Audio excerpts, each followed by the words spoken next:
What is going on, cryptocurrency investors? Welcome to Crypto Review Central. My name is Landon and let's just jump right into it. The cryptocurrency markets have slowly seen more downward sideways action, getting closer and closer to $200 billion. Our first story is on the 12th ranked cryptocurrency asset, that being IOTA, currently just under 50 cents, down 3.25% over the last 24 hours with a $21 million 24-hour volume. There's a new use case for IOTA's Tangle that furthers its mission to develop and standardize the blockchain's involvement with the growing Internet of Things movement. The IOTA Tangle is a distributed ledger technology designed specifically for IoT applications and environments. Their team is working to build the components necessary for entire cities to operate within a technological mesh. The system they're currently building uses an open source protocol that allows for interactions between machines, secures and facilitates data transfers, and provides instant and feeless payments. Without any human interaction, there would be no cities. This means that there will need to be secure, convenient ways for humans to access and operate the interconnected machinery that surrounds them. A recent announcement that was published on the IOTA blog reveals that the Tangle will be used to power a new biometric authentication system called immerse. It comes out of a Singaporean tech company that allows for an identity verification using the veins in your palm. Instead of relaying your personal sensitive information to a variety of centralized institutions who sometimes sell it to unknown entities for profit, such as Facebook, your information would be stored securely using the Tangle DLT. After your palm print has been scanned, a unique blockchain identity is created, and you could then share access to your data with approved parties easily by scanning your palm. The application could also extend to include building access points, electrical car charging, and even high security environments like airports by providing an immutable record that can be securely reviewed when necessary. Much like fingerprint scanning, but without the drawbacks. Now that distributed ledgers are renovating information storage and security measures with trustless databases, the convenience of palm scanning makes more sense.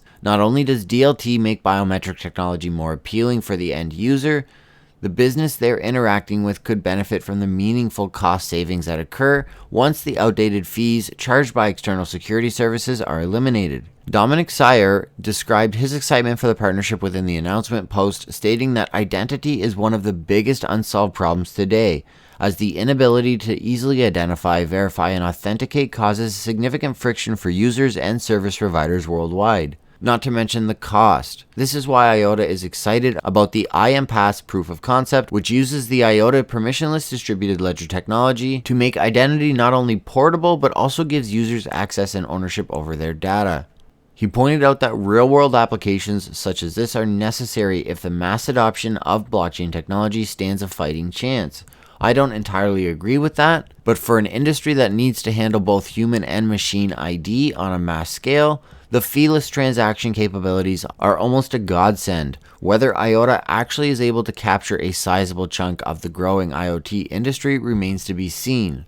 And without any major movement in the overall market cap of cryptocurrencies, IOTA stays at just under 50 cents. At its peak, it was over $5 and just about $5.25. That was on Tuesday, December 19th, 2017. Next up, we have Elon Musk entering the world of crypto, accepting Bitcoin, Ethereum, Bitcoin Cash, and Litecoin at the Boring Company. Founded in 2016, the Boring Company's mission is to eliminate traffic in major cities by creating a web of underground tunnels that provide a new way to rapidly move from one place to another. They've had a few different viral products, and Musk himself seems to be flirting with the idea of cryptocurrencies all year. He was spotted with a book on crypto back in March, and has made a lot of jokes about being involved in cryptocurrency. In February, he also revealed that he does in fact hold a bit of crypto himself, and that he owns 0.25 Bitcoin that a friend sent him a few years ago. More big names participating in this space is only good things. Next up, we have big news from Goldman Sachs. In addition to Fidelity and other major financial institutions joining the cryptocurrency race, Goldman Sachs says it's investing $15 million in a joint venture with Galaxy Digital to follow up Fidelity's breakthrough entrance into the world of cryptocurrency. This is about to make this space completely take off, in my opinion,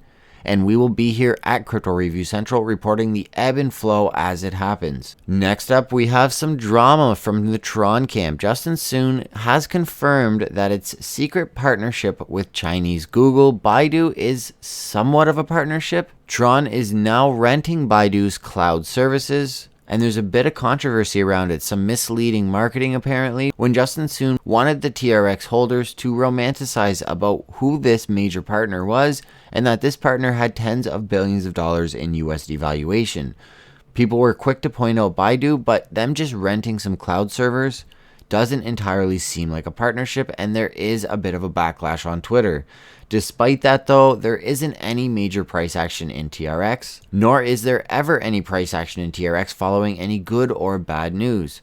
So many of these assets are too dependent on the entire cryptocurrency market cap that without any significant upward movement, they don't really do well. They get the odd pump here and there if something major comes through, some major development or new partnership.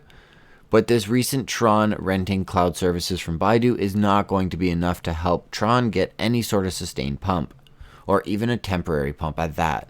Lastly, we have XRP technical analysis showing it seems to be gaining some steam and finding an upward swing. A lot of fundamentals have been happening with more and more companies onboarding with XRapid and others continuing to test the service. The most recent news is apparently Corey Johnson discussing with the Trump administration about Bitcoin and Ethereum mining and the dominance that China has.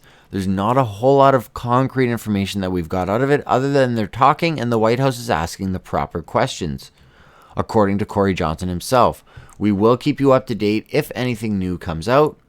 But until then, there just seems to be some discussion with some Ripple executives and the Trump administration, and that's as far as I'm really willing to go on that matter. While we wait for any signs of life in this total market cap at $208 billion, losing about $3 billion overnight, tomorrow is a new day, and I fully would not be surprised if we wake up at $205 billion or even lower than that. I also wouldn't be surprised if we wake up above $210 billion, but I tend to take a more bearish approach these days, and I don't think anyone can really blame me. Continue to fight that good fight. We really are onto something big here. This market continues to develop, it continues to grow in size and overall recognition, and the best has yet to come. Keep it locked right here at Crypto Review Central for all of the ongoing developments as they happen. And hit that like button if you've made it this far. Make sure to turn on post notifications so you don't miss out on any of our content. And subscribe if you haven't already. Tell a friend about what we have going on here, because this space needs more enthusiasts. Thank you once again for watching Crypto Review Central. My name is Landon, and I will see you all very soon.